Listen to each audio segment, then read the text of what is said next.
Well, good morning. Now that we're all wide awake with a loud bang. Before we start, I just want to let you know that this is going to be a very interactive panel. So if people could just,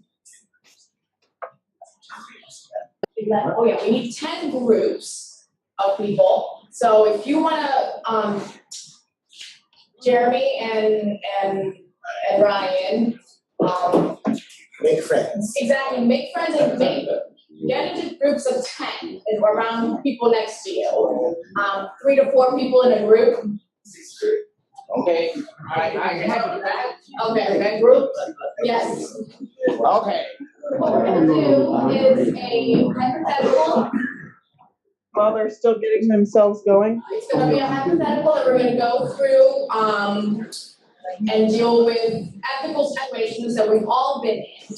You know, when clients walk into our office, whether they are prospects or current, or we needed to withdraw because of something unethical going on.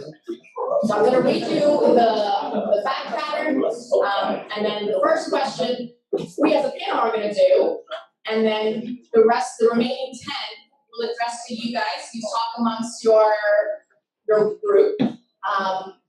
We want to hear what you think would be the right response as to how the attorney should have acted.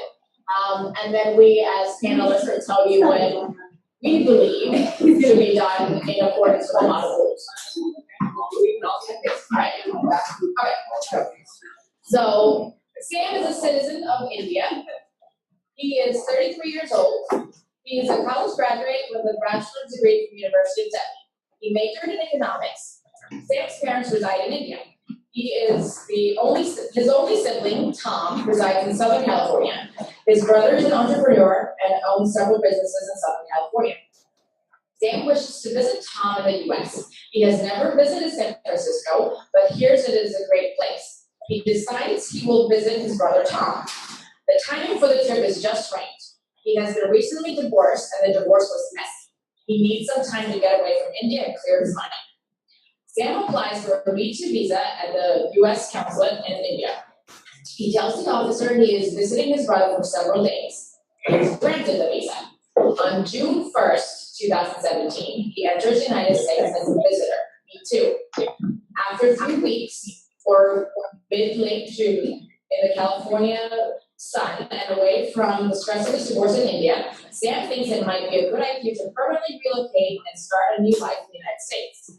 He tells himself, why not live in the US? Be close to my brother and maybe advance academic studies at a US university.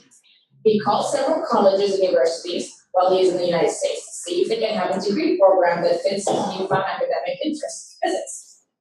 He finds BCH University, which admits him to the university and offers him a seat in the incoming tri-semester class that starts in mid-October.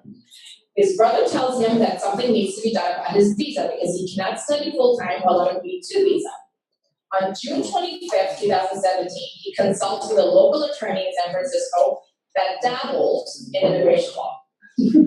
The attorney tells him that since your I-94 is valid for another 5 months, you can start studying, but just be sure to file a change of status from B2 to F1 before your current I-94 expires. He leaves the meeting feeling great. He has options. He reaches out to the university designated school official, DSO. The DSO issues a form I-20, and he's ready to file the change of status for the fall semester. He starts taking summer courses for class credit immediately, unbeknownst to everyone. The first question is, and Angela, if you don't mind answering this one, Sam has second thoughts about his advice received from the attorney, his interaction with the DSO, and he comes to you for a consultation. What do you tell him? Oh, why did you go to that attorney that dabbles, huh? Yeah. It was cheaper, right? So this is the 90-day rule panel. So I guess the first thing that we want to talk about is that the dates that you have just been read very quickly on this law school exam question is this was before the 90-day rule went into effect in September. So we're really talking at this point in this scenario about the 30, 60, 90-day rule. and he's probably violated his status and he's not gonna like the advice that you give him at all, right? We all need to think about competency. So this is our ethics rule for the day, is that competency is required and a lawyer shall provide competent representation to your clients requiring legal knowledge. Well, probably this lawyer that advised him previously did not meet that first rule, right? Yeah, well, he went off and did these actions probably on his own, starting this university course, starting his classes and violating his status. And he's kind of wound up in a bad place. So let's move on with the next part of the scenario. So as these, we answer, I'm gonna keep adding more facts, and then we'll address the questions. So the first one, you have to read this. The next question is gonna be from group one. So at the end of the consultation with Sam, he concludes that he wishes to, at the end of your consultation, after you've done talking to Angela, he concludes that he wishes to file a change of status. He states, I need to file the change of status. Further, he states, I have paid you for this meeting, so you need to file for me. If you need more money, don't worry. We have it and we'll pay you immediately. Please file. So, group one. The question is, what do you tell him now? Can I use? Hang on. I gotta come to you. Can I use that program language?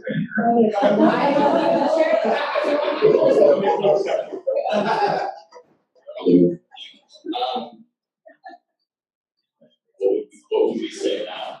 Want to discuss it with your? No, we could discuss it, but well, first of all, is Steve Francis right tell him never ever change status in that situation, but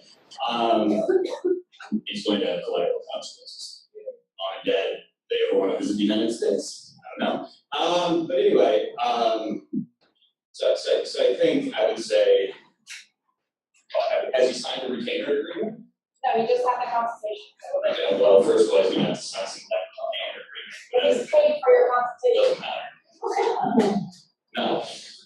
Yeah, I think rule number one, is, unless you're doing it hourly like the consular officers yesterday thought they were doing, get your money, get your retainer agreement, and then start working. Daniel, if you could elaborate with the model rules. So this scenario calls into question 2 of the model rules, scope, which is for 1.2, and diligence, which is for 1.3. This is outside of the scope of the consultation query. Jeremy said he has retained you as an attorney.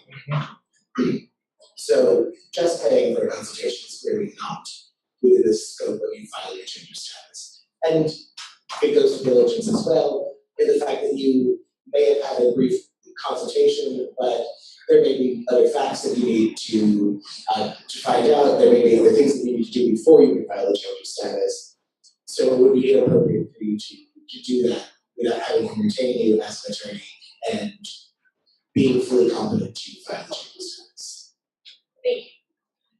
So the next piece is 2 weeks later, before a change of status is filed, Sam's mom gets sick in Delhi.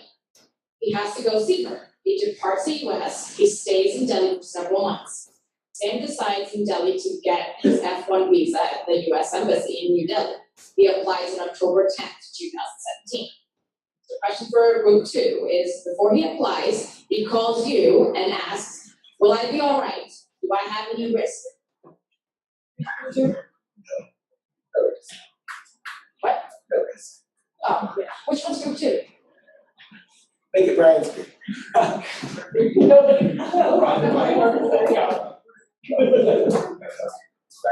in this situation, I have to say, if the lawyer is stateside, is getting admission in India at university, I go back to conference. Posts with F1s are different. For example, the post I primarily work at now, F1s are very difficult to get at notice versus the post nearby that I spend a lot of time in is not. It's not that it's difficult, but it's just different. So that's one thing I'm going to look at. Is we should not be advising someone on an F1 if you never done an F1.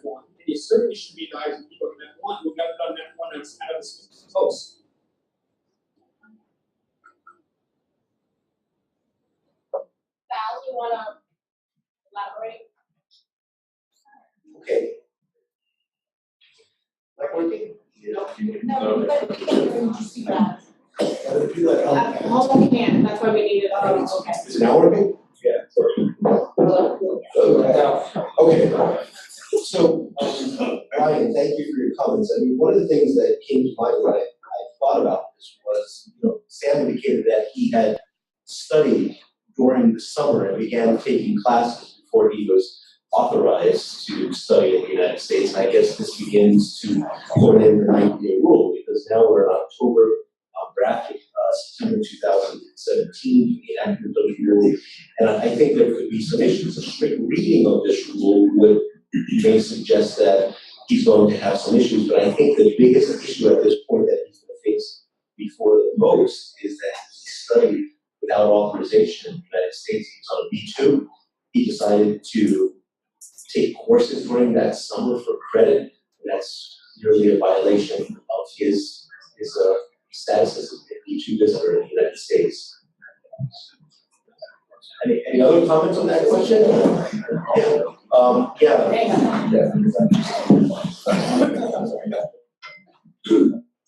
So I think I agree with you basically. I'm just curious, isn't there a short course of study exemption for people? There is. But I think it's not for credit. It's for credit. When we wrote the hypothetical, like what we were trying to accomplish here was show that it was for credit and that those credits would be applied to his To the ultimate degree, yeah. And Daniel just mentioned, we were talking about this yesterday, candor as well. There has to be candor tribunal if he is going and he's asked these questions of what he was doing in the United States. Of course, he would need to be forthright. But the short course of study doesn't say that it can't be for credit. Like if you come and you take a 3-credit, English class or something like that, I don't think that's a violation of your status. I have to check with Pam, but I know that, If it's for a degree. But he it's was doing for a it degree. in physics degree. He was doing it for yeah, but it was a summer session, right? But he was matriculated as a degree student, as a full-time degree student. So. Oh, okay, so that wasn't in the high, Yeah, okay. It is in the. Oh, okay. So he was accepted to the degree program, but he and started immediately. began taking courses. Did he go to the international office? Because when he's issued an I-20, the international office. Yeah, he went and spoke to the DSO. DSO and the DSO said that he can, okay, it's No, the DSO told him October. October. Because she was. October that he can start, but he just went into class. Yes, immediately. And no one said he can't take it or like allow him. No, and his lawyer told him he could take it. Isn't the school allow him without any, Without changing status. Sure. Because the DSO wouldn't change status. The DSO would have issued him an I-20. So the DSO would have issued him an I-20, but they wouldn't have filed a change of status. It's his responsibility to file a change of status. And then he decided to take courses on his own during the summer. Yeah. Now, this is all assuming that the school will allow him to sit in on these courses For credit. for credit. I don't have a problem. The fact that he traveled here to the US on a tourist visa, and then he became a school counselor officer at post, possibly could have the issue of preconceived intent that his real intent when he applied to the visa was not really to only visit his brother, but possibly some other options, i.e. go to school, and that possibly could close, right? Yeah, and I think that's the whole point of this panel on the 90-day rule, the fact that he undertook that course of study within the 90 days, that absolutely it's still going to be an issue with the consular officer. And as Sal was saying, candor to the tribunal, you have to advise the client that he has to answer every question truthfully. And if the consular officer has an issue with the fact that he started to study before, within the 90 days, and to compound that, didn't file a change of status and is studying on his B2 visa, which is in violation of his B2 status, he's going to have issues with the consular. I will under about 60 on day. I do the revised one, Okay. because it's after September. Oh, all right. In the hypo, we set the date, so initially it was Before. before, and Exactly. at this point now it's after. Alright, so moving on. The F1 visa was granted. He enters the US as an F1 student. It's now been a year and a half later, and he's studying at BCH University, and soon, one additional semester, graduating from the physics program. He has not left the US since beginning his studies. He does not want to leave the US once he graduates. He thinks it may be good to work in the US. He applies for a pre-completion OPT. He does so. Tom is wealthy and has a successful business. To keep Sam in the US, Tom decides that Sam should pursue a green card using the PB5 program. Tom decides to my copy doesn't get in there. Irrevocably gift his brother 1.5 million USDs. Sam and Tom decide to make an investment in a new chain of fast food restaurants in Southern California. Sam invests his 1.5 and his brother, Tom, invests the balance needed for the investment. They are both shareholders in the business. Sam goes back to his attorney in San Francisco and informs him of the investment. The attorney advises him to file an I-526, immigrant petition by alien entrepreneur. He prepares and files the I-526 with USCIS. A few weeks later, after filing, Sam travels to India to visit his mom and dad, who live in Delhi, while he's on break from his academic studies. He spends about 3 weeks in India, and then comes back to the US on his F1. When he comes back to the US, he finds that his pre-completion OPT application was approved. The EAD card was approved, and it has been delivered to his home. He begins to work part-time for the R&D firm that was listed by the DSO on his I-20 for his pre-completion OPT. So group 3, the question is it okay for Sam to be working for this R&D company? Who wants it? Group 3 has disappeared.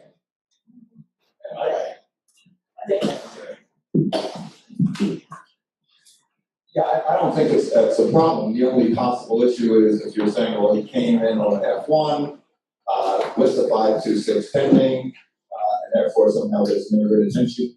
This is very standard. But the scenario you described is a high percentage of EB5 cases. If he legitimately came on an F1, even though he had a 526 pending, even though someday he may want to become a green card holder, and legitimately coming on an F1, he's able to work in an OPT position, so I don't see a problem. Yeah, I would add to that though, that on the 526, I'm always very careful to put consular process, because if you put adjust, I think that you're looking for a problem with your entry on an F, but if you put consular process, it shows that you do not intend to stay to adjust, so we'll add that. Yeah, there's actually never a reason, in my opinion, on 526, probably even an I-140 to put adjustment, because no matter what you put, you can always adjust. There's nothing that prevents you from doing it.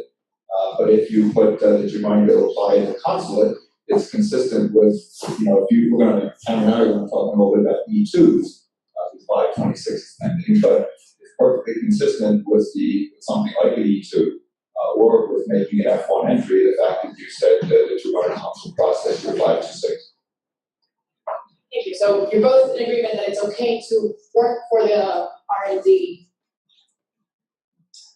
Is that an ethical violation if the client stated to you that they intend to just this?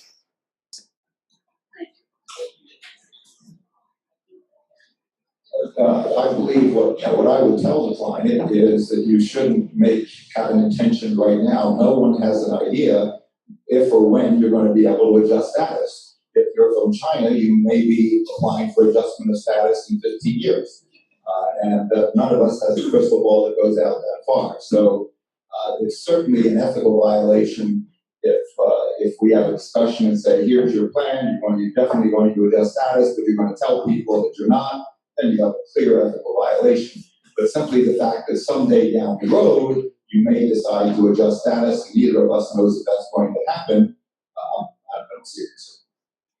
Thank you, guys. We agree with your expert opinions back there, and I don't know if any of you contact, but he went back to the Dabbler in San Francisco for this I-526, so that might be an issue there. Might check out that work. You know, as we were preparing for this, we're talking back and forth about last time you actually read the ethical rules, the model rules, and some of us, you know, haven't looked at those since you were in law school, which, you know, yeah. And as you're all Dela attorneys, we just like to channel Reed Trouts today and advise you to look at the ethics compendium that's on ALA.net. It's an amazing resource. You all practice in all different kinds of states and over here, and I just advise you to take a look at the state resources that are available on ALA.net and also the compendium. The compendium, I think the link to it will be on the Google Docs drive after this is over, and I brought some handouts if anyone's interested in one of Reed's articles. Thank you. So after 3 weeks with the R&D company, Tom is bored with his work. He does not feel sufficiently challenged. He wants another job to fill his time. He tells his brother about his boredom and says he needs a change. His brother says, "Why don't you start working for the company that we own? We just lost our top manager." He says that's a great idea. He starts working for the corporation immediately as a manager. The question is, since his last entry in the United States in F1 status, it's only been 35 days. Are there any issues here? He comes to you and asks what he should do. What do you tell him? Anyone?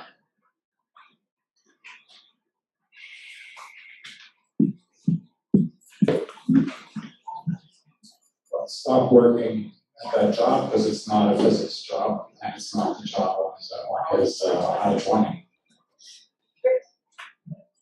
Daniel? Exactly, he has no authorization to work there. It's not the job listed on the I-20, and it is in his chosen field of study, so he cannot work for that company. If it was in the field. He'd have to have the I-20. It has to be on the I-20 listed. So he'd have to have the I-20 amended to list the employer. The R&D firm that he was working for is the employer listed on the I-20. If it was in the field, he might be able to have the I-20 amended, but this is clearly outside of the field and it's on the I-20, so he has no authorization to work. Does that lead to pre-completion versus post-completion? Yes, yes, and the back pattern question mentions that he's been in the US for 35 days since his entry on F1. I don't have a problem with the 35 days. In this scenario, I don't think the timing makes any difference at all. The fact is that he doesn't have the authorization to work for the company. Whether it was 1 day after he entered or 90 days after he entered, the fact is that he doesn't have the authorization to work. How can you amend the I-20? You go to the designated school official and you have to get a job offer from another firm, and they could amend the I-20. It would happen through the SEVA system and the designated school official would amend the I-20. So you're talking about pre-completion. Pre-completion. You won't be able to get the pre-completion of the Because he already has pre-completion, so it's Got it. Okay, so it's 4 months later now. Sam has been in a relationship with a woman in Southern California for the last 3 months or so. He thinks things are going well. She does not. Yes. They decide to break it off. Sam is devastated. His OPT is running out soon. His I-526 is not yet approved. He decides he needs a change of space and goes back to Delhi, where he stays for 2 years. 2 years later, Sam is still in Delhi. Sam gets a call from Tom that his I-526 has been approved and his priority date is current. He's excited. He still has a valid B2 visa in his passport, so he decides to get the next flight to California to see firsthand how things are going with his business and see if he can sort out his immigration issue in the United States and get his green card. He decides to fly through Abu Dhabi. Upon inspection and pre-clearance, he is thoroughly questioned. He is questioned about the I-526 and his intent. He tells the CBP officer that although his I-26 has been approved, he is just staying in the US for a short period on his trip to visit his brother temporarily and then departing back to India. The officer believes him. He is admitted for 6 months. After catching up with his brother, Tom tells Sam that he needs to file papers to get his green card. He meets the same San Francisco attorney that helped him in the past with the change of status, and that attorney tells him he needs to file an adjustment of status application immediately. So the next question is, he comes to you for another opinion. What do you tell him? Excuse me, recording this. Anyone? Is he married yet? No. He didn't marry him. Yeah. Broke his heart. He went crying home to mom and dad. I think he needs a microphone. How to get married, old guys. The first thing I see, when he came in and he was interviewed by the officer in Abu Dhabi, that officer likely took notes and put it in the computer. Yeah. And so I would be concerned that whatever he said about not having the intention to adjust was already in the computer. So even if he waits the 90 days now, I would urge him never to adjust because he has already been flagged by CBP. And now I think they're putting together, you always hate for DOS, CBP, ICE, and CIS to be able to share information so fluently, which they're pretty much doing now. So I would urge him not to file for adjustment. You're almost at the end now, IV process. Just to add something to what Tammy said about sharing information, don't forget that DOS shares that information as well. So anything that your client has said to a consular officer during a previous visa interview is in the CCD. When we were in Abu Dhabi meeting with pre-clearance, they were very clear that they have access to the CCD on the pre-clearance line. So they know what you told the consular officer when you apply for your visa, and then they can make more notes in the system, which USCIS can see in an adjustment interview. So that information is all leaked, and it starts with the initial consular interview.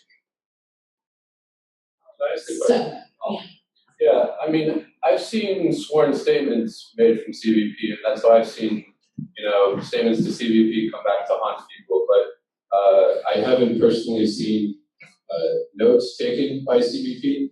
Have other people seen that? Yes. Yes, and I have seen, someone saying do a FOIA, and you may not find anything. Don't FOIA, I'm putting my DOS hat on for a second, don't FOIA DOS. You're never going to get the notes for consular interview. You will get a copy of the DS-160 that the applicant filed, which is sometimes helpful if they don't remember what they said on the DS-160, but that's all you're going to get. But we do see the notes in the CCD come back to haunt people at CIS, and there have been reports to the State Department Committee that people have been denied benefits from CIS because of what they said during the consular interviews. It's come up in the context of H's and L's, where you said your job duties were X, and then upon the extension of the petition, CIS issues an RFE that says you told the consular officer that these were your job duties, and this is not the petition. Absolutely, but I'm asking about statements to CBP that were not reduced to a sworn statement. Sure, and those are all in the CCD. Those are outside of it. Those are all in the CCD, so they can be seen by all of their other agencies. What does UMass? Consolidated Consular Database. So that starts with it's shared by the 3 agencies. I'm sure other agencies have access to it, but the 3 agencies that generally make notes in the CCD are state, CIS, and CBP. Go ahead. I have a comment. As a practitioner though, whether you're here or you're back in the US or wherever, I would always, in addition to advising clients that FOIA with CBP is in order, just in case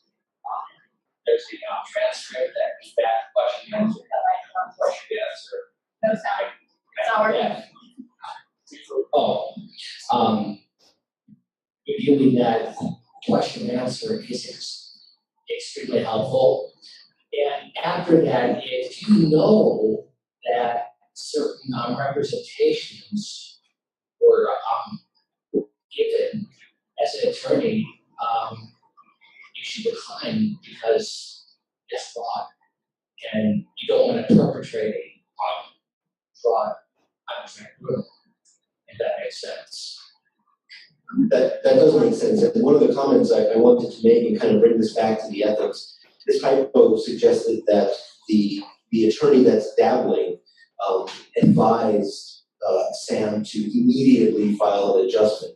And I think that leads to issues of competence. You know, this lawyer is making a recommendation that could plainly put this client in trouble, and, you know, diligence or researching the rules to be sure that the appropriate advice is being given. So we wanted to incorporate this kind of ethics piece of what this attorney was doing, and I think there's clear violation here of competence and diligence.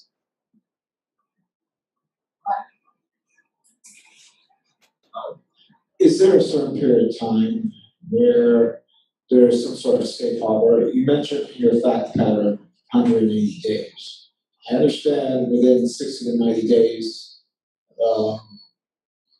60 to 90 days, you have to be careful about that. But does the rule allow for a change of intentions, change of circumstances after a certain period of time? After, say, the 100th day, yes, I intend to go back, but after 100 days, it's going to change circumstances.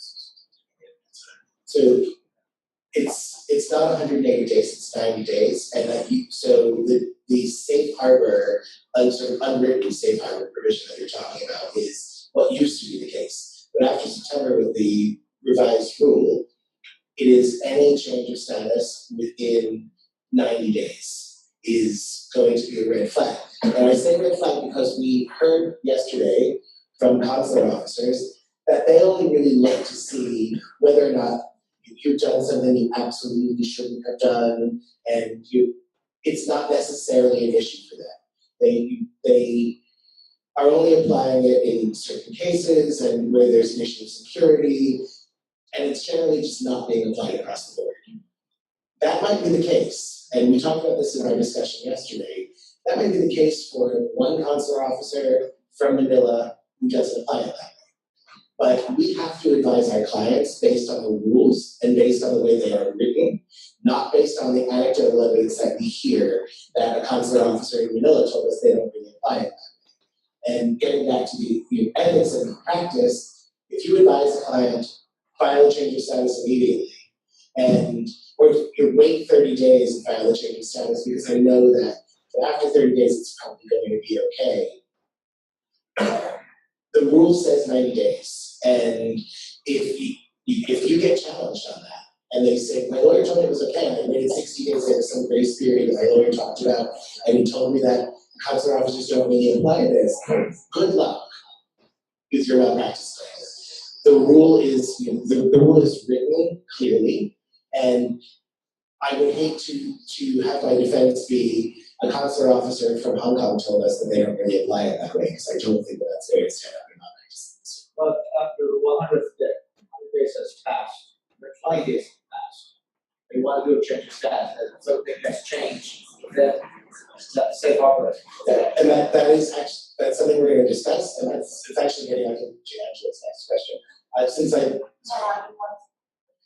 So I just wanted to make one of those. So we're talking about two legal issues, I think, but there's also a practical issue. I see the two legal issues are preconceived intent basis for denial. In a worst case scenario, it's a fraud issue, and we have a 212A6C. And we kind of talk about both of those. There's also a practical side to this, which is now they're doing adjustment of status interviews on all of these things. So in addition to all the legal stuff, the client needs to understand we don't really know how long a lot of these adjustments are going to take because they've added no people and they're going to adjust to do interviews with everybody. So the client needs to understand, in addition to all this other stuff, you're going to get a green card a heck of a lot quicker now by IV processing than you are by adjustment. Absolutely, and sorry, go ahead. I was going to say, I think these issues that we're speaking about could also come up at the adjustment stage. they're gonna run into these problems down the road. And you can see as we go through this hypothetical, it kind of leads in that direction.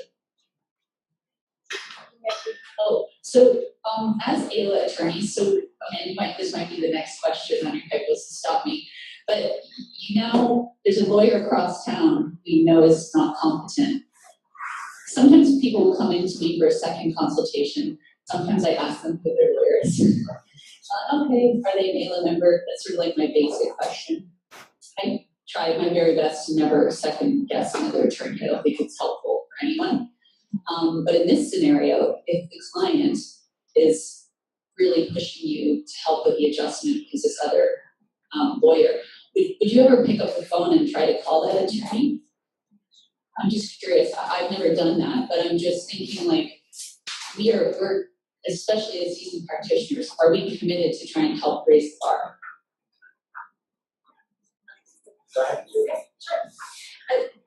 I really appreciate it when another attorney picks up the phone and talks to me about the advice that I've given about the client sitting there in their office. And I think that in our chapter, there's not enough communication that goes on. It certainly never hurts. But I also know that there are some lawyers that I will never talk to in my chapter, right? So there are some that are just out there blatantly fleecing and committing fraud. So it depends. Now, I'm sitting here watching Tom counting his money here in the front row, and I think that he's getting on to the next, you know, he really wants to file this adjustment really bad. We're gonna move on to the next. Yeah, it's gonna take us a lot of money. So 3 weeks later, we get all of your money. And after the conversation about the 90-day rule, the previous immigration issues, Sam understands the risks, but he wants to take his chances with the adjustment immediately. He rekindled his love with his girlfriend 4 years ago, and he is adamant that he's not leaving the US. He tells you to file the 45 packet since he no longer wants to work with a San Francisco attorney. So, yeah, Sam has major issues. Well, they're not married yet, and he's pulled out all of his money to file this adjustment, and he's waited past the 90 days, and he understands what the rule is and what the risks are. And it's a FAM rule, and the USCIS may not be applying this rule yet, depending on when you get to this adjustment interview. So as long as the risks are explained and he's willing to take the risks, and it's past the 90 days, and he has pulled out all of his money, and you have a good contract explaining the consequences, you need to talk about what the fees are gonna be, right? Yeah, well, he wants this thing filed quickly. Yeah, and so in our discussions, Daniel says he's gonna double the fees. I mean, like, Yeah. don't you guys normally do this? Nobody wants for you to file it now. Drop all your other cases and, like, I want you to file tomorrow. How many do you charge extra if the client says? Premium processing. Exactly, premium processing, you pay an additional free. So the factors on the reasonableness of fees goes to Rule 1.5, and that takes into consideration the time and the labor that's going to be required, the likelihood of that you're going to drop other clients and adjust your workload, the customary fee in the locality. So we're taking everyone else does a premium fee, so I guess I can too. The amount of time involved, the results, the limitations imposed by the clients, so they want it done, yesterday, and the experience and reputation ability of the attorney. So there's lots of factors on whether or not your fee is reasonable. So we may not want to triple it on him. I don't know. He's got a pile there. So, but anyway. All right, moving on. Somebody's gonna tell him he's gonna get better. That's coming, it's coming. Exactly, that's the whole thing. Can you take into account, if the client can pay? Like if they're employment. If they're able to pay? If if they're like an investor, employment based instead of. I don't think it matters to me. This is just my, whatever you want. Exactly. I mean, so you're just gonna be like, okay, I'm only gonna charge you $50 because that's all you got? No, I'm saying if it's like a Fortune 500 H1B that I know has larger financial resources rather than like the 10-person consultant. Oh, I think what he means is, can you charge somebody more who's rich? That's what I'm saying. Yeah, okay. Thanks.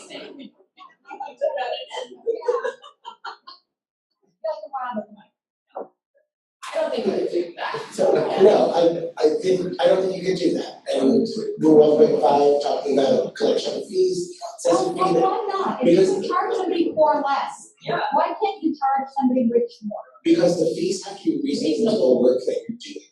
So just because you're doing work, You do the same work. if you're filing an I-765 for someone who is extraordinarily wealthy, or you're filing an I-765 for someone who's brought their domestic worker into the US and maybe they have a very small amount of money, the work product is the I-765. It doesn't take you any more time. I think it's reasonable to charge more money if you have to prioritize that work over your other work. But I don't think it's reasonable to charge more money just because the person can afford it. Well, I had this very, very wealthy client who about a year ago said to me, you're gonna need to charge me more because I'm really high maintenance. And I said, you know what? I'm Absolutely, and that's, you can that's, charge them. You know what? I earned my fee. absolutely, and that's reasonable. That's fine, I think, because that's reasonable, And that's that's that particular case. And that's an increased amount of work, so that is absolutely reasonable. The other thing I wanted to say is, despite the fact that the state has this 90-day rule, the BIA case allowing a marriage case to adjust despite the fact that you didn't wait 60 days is still good law. And you can't just throw out a BIA case because CIS may, some officer may think you violated the DOS 90-day rule. So we still have to remember that there's still published cases out there that support quicker filing and assurance. But going back to Ron's point, if we're advising our clients to consular process, the DOS applies the rule. So if we're advising clients to consular process because it's quicker, because it's more efficient, it's a DOS rule. And they will look at your entire history when you're in front of the officer at the window. So yes, I agree with you. We don't know what's to come with CIS, but we know that DOS has instituted this rule, and as we do more and more consular processing, we need to be more and more mindful that this rule exists. Okay, I'm gonna move on because I've been told 10 minutes. So you filed an I-485, you concurrently filed a 765. You advise Sam that it will be 90 days before he can work lawfully in the US. He says, no way, I'm not waiting. I need to work for my company as we have just lost another top manager. I need to manage the restaurants. Who will know I'm working? I will not take a salary. He starts to work, but he does not take a salary. A week later, he calls you to inquire about his EAD. During this call, he tells you that he is working because he needs to keep things going with the restaurant, but there is no record of his employment. What do you tell him? It's a marriage-based adjustment? No, Oh, I thought you said I saw that. 536. Oh, okay, I thought you're married. No, not yet. Nobody wants to. So we obviously have somebody who is, who's working without permission, which is the basis for a denial of the adjustment, and even worse than that, if he's not admitting to it, he has a potential fraud. So, obviously, a good lawyer needs to advise him that he must disclose this on the form, and if he's actually worked it, actually it's no longer a disclosure on the form issue, it's a you're not eligible for adjustment issue. Okay. So, Mark. This is a immediate relative adjustment if I'm. No, it's not. Okay, sorry. He's not married. He does a lot of dumb things. I thought that. Yeah, no, he went back to her, wanted to see like, hey, maybe run his own thing. She didn't like, yeah. Now, on the 485, where it asks about unauthorized employment, it speaks from the date of the signature, right? You have to get interviewed. Yes. But yes, and They'll update it at the end. they'll update the interview. So we'll talk about. Yeah, one of the points that we wanted to make, this part of the hypothetical, is now you have a client that's becoming rather uncontrollable. You know, throughout this whole thing, this person has been making decisions that are contrary to the advice that you've been giving. And here, it looks like Sam is clearly not listening to what you're telling him to do. And this looks like it's going to be crashing into a brick wall rather soon. So one of the things we as kind of the panel were thinking about is, what does this lawyer do when you have this person that's so out of control and simply not listening to you? Is this a point at which you withdraw representation? And you know, what is the scope of your representation? Can you have this person continually making these decisions that are clearly a violation of the law? And I think this is a point in time when any practitioner would need to think, do I keep representing this guy? He's clearly not listening to me. I know in my own practice, I would have to have a very serious conversation with this person if I'm going to continue to represent them when they're not taking seriously any of the advice that I'm providing. This guy is working clearly without authorization and continuing to contact me and tell me that. So I think this is like really a decision for you. Yes, ma'am. What if you had filed the adjustment and had the piece of money on file? Do you then withdraw it? Do you say I had to withdraw because my client's behavior became unlawful or unethical? No, or continue representation with them? I don't think you have to give a reason if you want to withdraw. And I think, you know, confidentiality, I'm not sure I think it may trump can, you know, and I, yeah.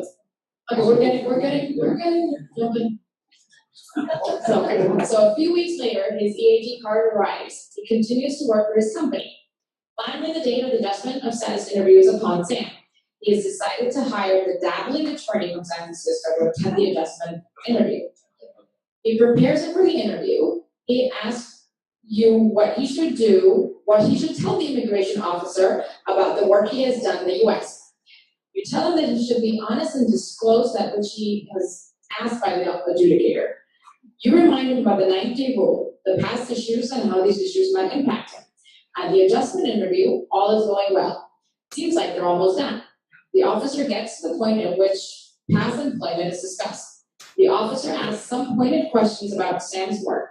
They focus on the OPT and his employment with his corporation. Sam decides not to disclose information truthfully as he remembers the advice you gave him, which he did not follow, and how his previous actions could impact him. As this attorney, you're sitting next to him during the interview. What should the dabbling attorney do, and what should be done? Daniel? Well, so I think what would the dabbling attorney do? Correct. What would the dabbling attorney do? Not being a lawyer. Probably nothing. Probably not do anything to correct what's being said in the interview. And just that the questions go toward OPT and hope that nothing else gets raised and just keep your mouth shut. Now the other question is, what should the lawyer do? And surprisingly, nothing. So the rules that are involved here are counter to the tribunal and confidentiality. And while there is a requirement toward counter to the tribunal, it's trumped by confidentiality. And the exceptions to confidentiality are only when you know that your client may be committing a crime that will cause, in some states, death, and in others, serious harm, serious financial harm. None of that exists here. So the lawyer does not have an affirmative duty to correct anything that is said by the applicant, whether it should be corrected or not. Certainly, if you're asked a question as a lawyer who's sitting in the interview, you have to answer honestly. But if the applicant is asked a question and they don't answer honestly, you do not have an affirmative duty to correct their statements. I guess the affirmative duty is not to advance the fraud. In other words, you can't encourage answers that are helpful to your client. I've never had it come up in an adjustment interview, but I have at the end of an individual hearing where, you know, Judge just looks at me and I say, questions. I think everyone knows what that means, but that's their job. I think No, we you have don't judge. refer you back to the compendium and the hypotheticals that are in there, and then also make sure to go back to your state rules, whatever bar you are licensed in, refer to your state rules, because there are variations. And I really kind of appreciate Sal's position that, you know, that fraud is being perpetrated on the tribunal. That would be the correct way to go. We have a local attorney who advises, you know, what the consequences are of your answers, what the rules are, and spells it out for the client, and then makes sure that he taps his foot during the interviews when it gets to one of those sticky questions about whether you're answering yes or no's. And his clients tell us that that's the advice that he has given, clearly perpetrating fraud. Yeah, exactly. And one of our great Okay, Okay, so. So- The last. just two more, yeah.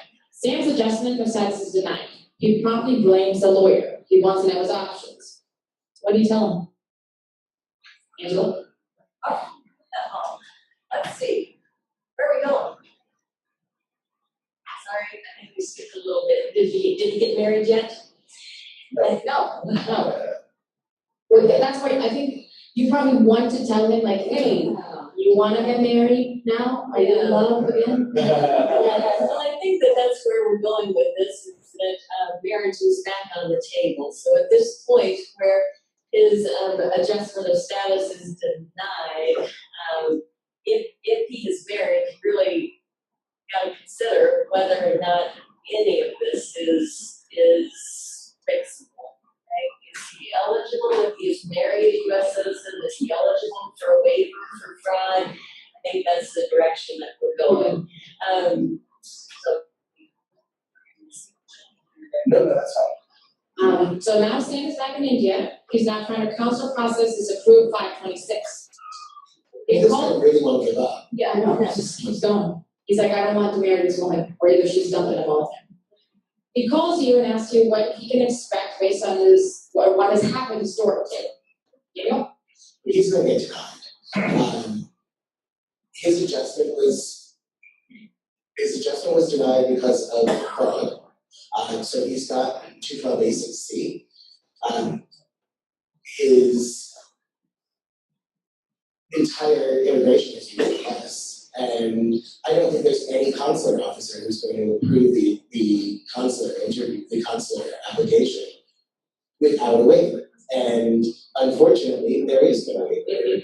There's no waiver of 212A6C for an immigrant visa unless there's hardship, unless a qualified relative or hardship. So now we're back to, Sam, I really hope you want to get married, because his brother's in the US, but that's not a qualifying relative.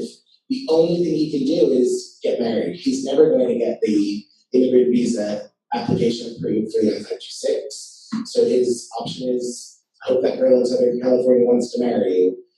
And I hope that she has some debilitating illness, because you're going to be some pretty extreme hardship. But I think Sam's probably going to be in here for quite a while. That's it. Thank you very much. Thank you.